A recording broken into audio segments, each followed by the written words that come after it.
This is Plant-Based Briefing, Tactics in Practice, the Science of Social Media Advocacy, Part 2 by Björn Ólafsson at faunalytics.org. And I'm your host, Marian Erickson.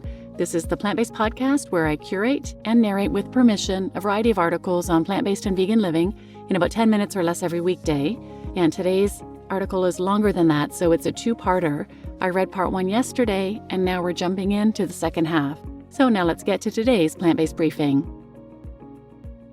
Tactics in Practice, the Science of Social Media Advocacy, Part 2 by Björn Ólafsson at faunalytics.org. Tailor your content to your target audience. Once you understand your audience, it's important to create content that speaks to those you're trying to reach. Vegans and vegetarians can benefit from social media groups that ease the social barriers of a vegan lifestyle. This helps with retention. Flexitarians benefit from posts of farmed animal welfare and will eat 1.3 to 2.3 fewer servings of meat a week after seeing such posts. Omnivores may respond best to information about farmed animal welfare and investigative videos.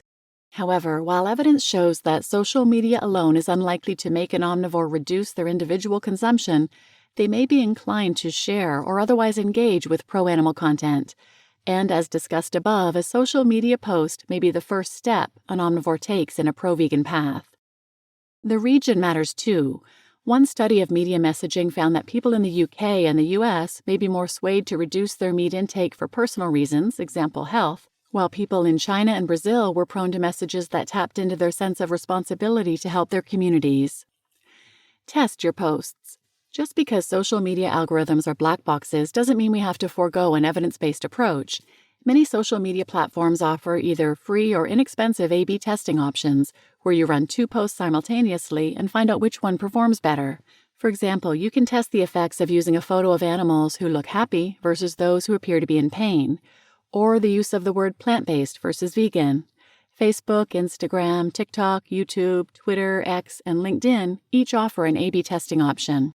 However, keep in mind that most mainstream A/B testing advice centers on a different ask than that of advocacy, to buy a product, not to change thinking or behavior. Therefore, try to make your ask as representative of the movement as possible, something like, click here to learn more about factory farming, or here's how to add more plants into your diet. As always, you can come to us using this link for help testing your social media impact. If you do conduct an interesting social media task that you'd like to share, we'd love to hear about it. Pay attention to tone and emotion. There's plenty of research showing you how to make online content go viral. If you are looking for the basics of expanding your reach, there are resources available, but the research is clear that posting consistently, using snappy and brief phrases, posting emotional content, and asking for engagement are clear winners. But be careful in overdoing the emotional aspect, as it could veer into negativity towards non-vegans, which turns them away from the cause. For example, jurors in the Smithfield pig theft case were sympathetic to the animal welfare aspect of the cause and may have been open to advocates' messaging. However, they were dismayed by hostile online comments from vegans, which may have lowered their openness to the cause. Choose your photos wisely. In general, social media posts nearly always do better when accompanied by a photo or video, but any old photo won't do. Advocates need to choose them carefully. A 2015 study from Mercy for Animals suggests ways to improve Facebook posts about farmed animals. In particular, images of baby animals, memes, and photos of vegan food, and showing a combination of farmed and companion animals were shown to reach far and wide. The species also matters. In general, the more similar to humans, the better an animal will perform on social media. In our study, an egg-laying hen was more convincing than a fish in persuading people to sign a petition. An Instagram analysis found that mammals outperform birds, who in turn outperform mollusks and invertebrates. Likewise, our study with Animal Save found that pigs were the most impactful choice for social media posts, followed by cows and then chickens. Another study pegged the order as pigs, chickens, cows, fishes. In short, when in doubt, post a pig.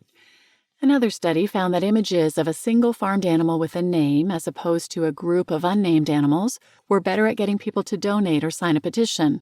Advocates should consider giving one animal the limelight to allow audiences to develop more empathy for them. Other research finds that individual animals, pictures of many animals like drone footage, and pictures of mothers and babies may be most compelling. A surprising trick may be to use low-quality photos, which counterintuitively may make animal photos seem more authentic. However, one social media expert we talked to suggested that high-quality photos can help increase credibility. When posting a photo, advocates should consider what's more important. Should it appear authentic, or should it be accepted as credible?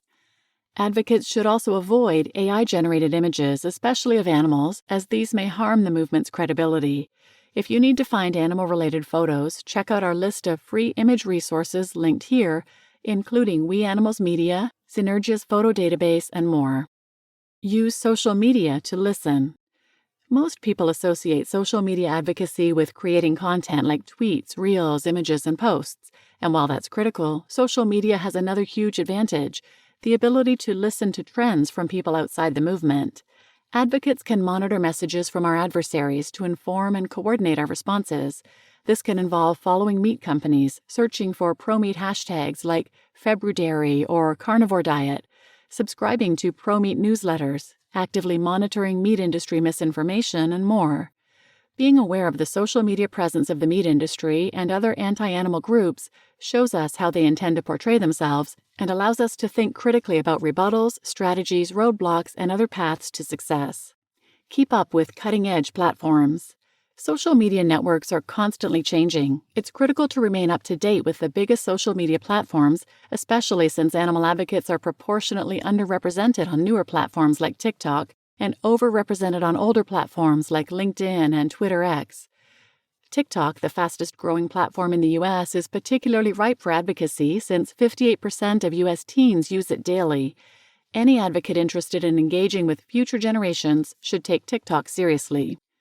Also, beware of the preferred social media platform of your audience. For example, people in middle-income countries tend to prefer WhatsApp and Facebook. Highly educated people are more likely to use LinkedIn, and older individuals might be best reached on YouTube and Facebook. You should also stay up to date on the changing landscape of social media itself.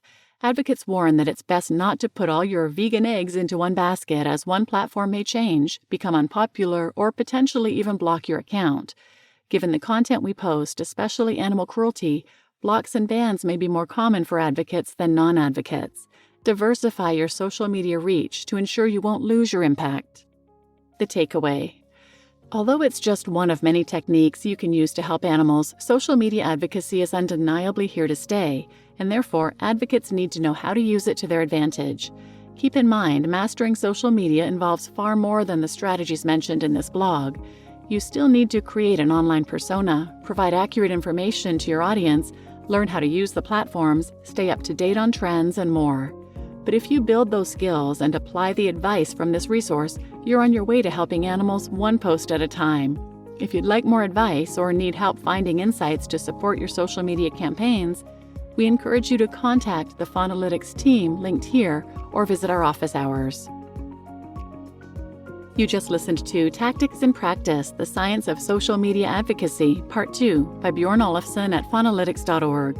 And I'm your host, Marian Erickson. As always, I put a link to the original post in the show notes. There are all kinds of other resources linked there, all the studies mentioned and additional resources. So please check those out if you're interested. And please share this episode with anyone who might benefit. And thanks for listening.